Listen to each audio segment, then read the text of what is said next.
പ്രിയമുള്ളവരെ നമസ്കാരം. നമ്മുടെ റിയാസ് ബിഗ് ബോസ് ഹൗസിലേക്ക് എൻട്രി ആയിട്ടുണ്ട്. റിയാസിന്റെ സ്വതസിദ്ധമായ രീതിയിൽ റിയാസ് ലക്ഷ്മിയെ ടാർഗറ്റ് ചെയ്തിട്ട് അറ്റാക്ക് തുടങ്ങിയിട്ടുണ്ട്. നിനക്ക് നാണമുണ്ടോ? കാര്യം നിന്റെ ചിന്തകൾ മറ്റൊരാളിലേക്ക് അടിച്ചേൽപ്പിക്കാനല്ല ശ്രമിക്കേണ്ടത്,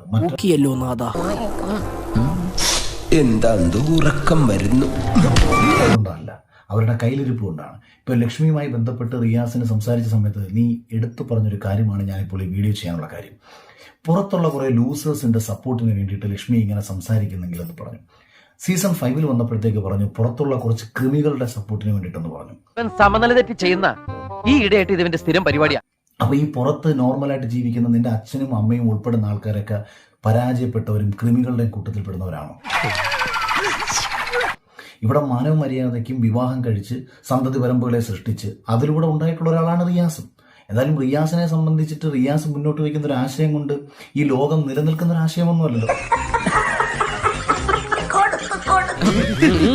പക്ഷെ അതിനർത്ഥം റിയാസിന് ഇങ്ങനെ ജീവിക്കുന്നതിന് ഈ രാജ്യത്ത് ഒരു തടസ്സവുമില്ല. ഈ രാജ്യത്ത് മറ്റു രാജ്യത്ത് തടസ്സമുണ്ട്. ഇനി ആ രാജ്യത്ത് അമേരിക്കയിലുള്ളവരെയും മറ്റുള്ള രാജ്യക്കാരെയൊക്കെ കൂടുതൽ നിങ്ങൾ പഠിപ്പിച്ച് പ്രബുദ്ധരാക്കുകയും വേണം. ആദിലയും നൂറയുമായി ബന്ധപ്പെട്ട് ലക്ഷ്മി നടത്തിയ ഒരു പരാമർശത്തിൽ ഞാൻ എൻ്റെ വ്യക്തമായിട്ടുള്ള നിലപാട് ഞാൻ പറഞ്ഞു. എന്താണ് പറഞ്ഞത്? വീട്ടിൽ കയറ്റാൻ കൊള്ളാത്തവർ എന്ന് പറഞ്ഞ ലക്ഷ്മിയുടെ പരാമർശത്തോട് എനിക്ക് യോജിപ്പില്ലെന്നാണ് പറഞ്ഞത്. അല്ലാതെ ആദിലയുടെയും നൂറയുടെയും വാശിയിലുമാണ്. ഇപ്പം അതായത് ട്രാൻസ് കമ്മ്യൂണിറ്റിക്ക് വേണ്ടിയിട്ട് സംസാരിക്കാൻ കയറി വരികയും ട്രാൻസ് കമ്മ്യൂണിറ്റിക്ക് എതിരെ പറയുന്നു എന്നൊരാൾക്ക് ജയിപ്പിക്കാൻ വേണ്ടിയിട്ട് നീ ഇറങ്ങിത്തിരിക്കുമ്പോൾ ആത്യന്തികമായിട്ട് നീ ചെയ്യുന്ന പരിപാടി എന്താണെന്ന് നീ സ്വയം തിരിച്ചറിയുക.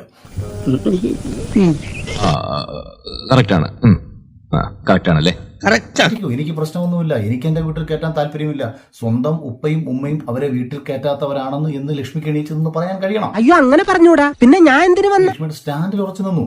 അവളെ കൂട്ടമായി ചേർന്ന് കടന്നാക്രമിക്കുന്ന സമയത്ത് അവൾ ഇവിടെ എന്ത് തെറ്റ് ചെയ്തു? അവൾ അവളുടെ ഒരു അഭിപ്രായം പറഞ്ഞു. അവൾക്ക് ഇപ്പോൾ ഒരു പക്ഷേ ആ കമ്മ്യൂണിറ്റിയോട് താല്പര്യമില്ലെങ്കിൽ അതാണ് അവളുടെ സ്റ്റാൻഡ്. ലക്ഷ്മി അംഗീകരിച്ചേ പറ്റൂ എന്നൊന്നും വാശി പിടിക്കാൻ റിയാസിന് പറ്റത്തതുമില്ല, ആർക്കും പറ്റത്തില്ല. പകരം സ്വന്തം കമ്മ്യൂണിറ്റിയെ ഉയർത്തിക്കൊണ്ടുവരാൻ വേണ്ടിയിട്ടുള്ള ശ്രമമാണ് നടത്തേണ്ടത്. അങ്ങനെ ഉയർത്തിക്കൊണ്ടുവരാൻ വേണ്ടിയിട്ട് സ്വന്തം കമ്മ്യൂണിറ്റിക്ക് വേണ്ടി സംസാരിക്കുമ്പോൾ റിയാസിന്റെ പെരുമാറ്റം കാണുമ്പോൾ തന്നെ ആൾക്കാർക്ക് അറപ്പുണ്ടാവുന്ന രീതിയിലായി മാറരുത്.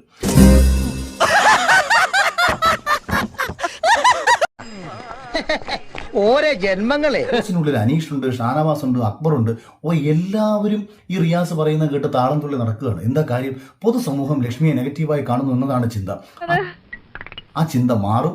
അവിടെ ഒരു നിലപാടുള്ള ഒരുത്തനുമില്ല, സ്വന്തം അഭിപ്രായം പറയാൻ ധൈര്യമുള്ള ഒരുത്തനുമില്ല. കഷ്ടമാണ് ബിഗ് ബോസിലെ ഇത്തവണത്തെ മത്സരാർത്ഥികളുടെ നിലപാട്. നീ എന്നെ കളിയാക്കുക അല്ല, കാര്യമായിട്ട് വല്ല കാര്യമുണ്ടോ? എന്തിനാണ് ഇങ്ങനെ ഇല്ലാന്ന്